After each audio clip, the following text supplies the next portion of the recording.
विवर्धति युधिष्ठिर कीर्तनेन पापं प्रणश्यति वृकोदर कीर्तनेन शत्रुर्विनश्यति धनंजय कीर्तनेन मातृसुतौ कथयताम न भवन्ति रोगाः।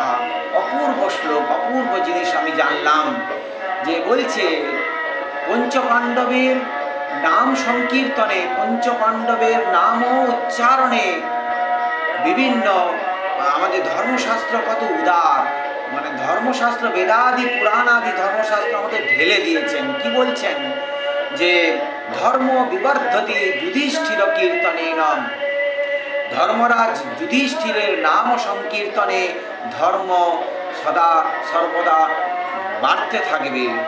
আর পাপম প্রণশ্যতি বিকোদর কীর্তনেন, বৃকোদর মানে ভীমের নাম উচ্চারণে পাপ মানে নষ্ট হবে, আর শত্রু বিনষ্ট হবে ধনঞ্জয় অর্জুনের নাম সংকীর্তনে, আর সমস্ত রোগ পালাবে মাতৃসুতৌ, অর্থাৎ নকুল সহদেবের নাম উচ্চারণে, মাতৃসুতের নাম উচ্চারণে সমস্ত রোগ বিনাশ হবে।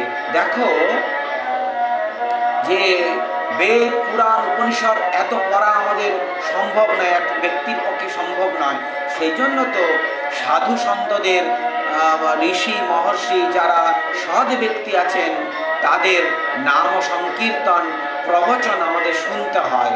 কারণ তাদের যে সারা জীবনের যে তপস্যা, সেই তপস্যা উনি প্রবচনের দ্বারা আমাদেরকে ঢেলে দেন। যেমন ধরো যে প্রেমানন্দ গুরুজির আমি ওনার প্রবচনে দেখেছি, শুনেছি।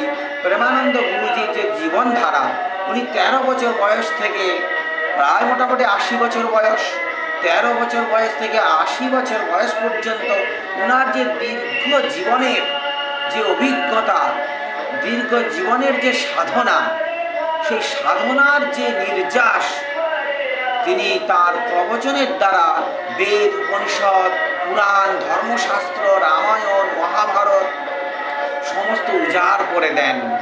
তাহলে তার প্রবচন যদি আমরা শুনি, অহরহ যদি নিত্য শুনতে থাকি, তাহলে ধর্ম রামায়ণ মহাভারত উপনিষদ বেদ পুরাণ আদি সমস্ত জ্ঞান, ওনার যে উপলব্ধি, সেই উপলব্ধি আমাদের মধ্যে সঞ্চারিত হবে, মানে পজিটিভলি মানে আমাদের যে সঞ্চারিত হবে। সুতরাং এক ব্যক্তির যদি কেউ যদি গৃহের মধ্যে কোণে যদি ধর্ম আচরণ করতে থাকে যে না আমি আজকে গরুর পুরাণটা পড়ব, সে শুধু গরুর পুরাণটাই পড়ল, তার সমস্ত পুরাণের জ্ঞান তার কাছে উপস্থিত হওয়াটা অসম্ভব। কেন? তো সেইটুকুই জ্ঞান উপলব্ধি করলো। কিন্তু কোনো সৎ ব্যক্তির, সাধু ব্যক্তির যদি প্রবচন শোনে, সাধু ব্যক্তির প্রবচনে উনি তো শুধু পুরাণ বা গরুর পুরাণ বা রামায়ণ নিয়ে বলবেন না, ওনার সারা জীবনের যে উপলব্ধি উনি সেই কথার ছলে, শাস্ত্র আলোচনার ছলে, আলোচনার মাধ্যমে উনি সমস্ত উপলব্ধি ভক্তদের মাঝারে উনি বিলীন করে দেবেন। আমাদের লক্ষ্য করতে হবে যিনি প্রবাচক মানে প্রবচন করছেন তিনি সৎ ব্যক্তি হতে হবে। সৎ ব্যক্তির প্রবচন আমাদের শুনতে হবে। কারণ তিনি মানে আমরা জানি যে প্রবচন বা জিজ্ঞাসা বা কথন দু প্রকারের, একটা শ্রদ্ধাপূর্বক আর হচ্ছে স্পর্ধাপূর্বক।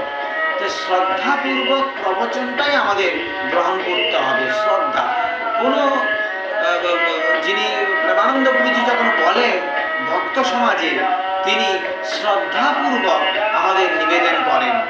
কিন্তু কোনো প্রবচকের আমি প্রবচন শুনেছি তিনি স্পর্ধাপূর্বক প্রবচন করছেন। চ্যালেঞ্জ, শাস্ত্র আলোচনায় চ্যালেঞ্জ হবে না, স্পর্ধাপূর্বক হবে না। হ্যাঁ হবে, ভগবান শ্রী শঙ্করাচার্য বৌদ্ধ জৈনদের মাঝখানে যখন প্রবচন রেখেছিলেন তিনি শ্রদ্ধাপূর্বক নয়, স্পর্ধাপূর্বক না বলে তাদেরকে দমন করা যেত না। জৈন, বৌদ্ধ, চারবাক, এই যে নাস্তিক যাদের, তাদের ক্ষেত্রে স্পর্ধাপূর্বক এই প্রবচন রাখতে হবে। কিন্তু ভক্ত মাজারে ভগবান শঙ্কর যখন ভক্ত মাজারে যখন প্রবচন রাখবেন, তখন সেটা স্পর্ধাপূর্বক নয়, শ্রদ্ধাপূর্বক। তবেই তো সেই শ্রদ্ধাটা আমাদের মধ্যে গ্রো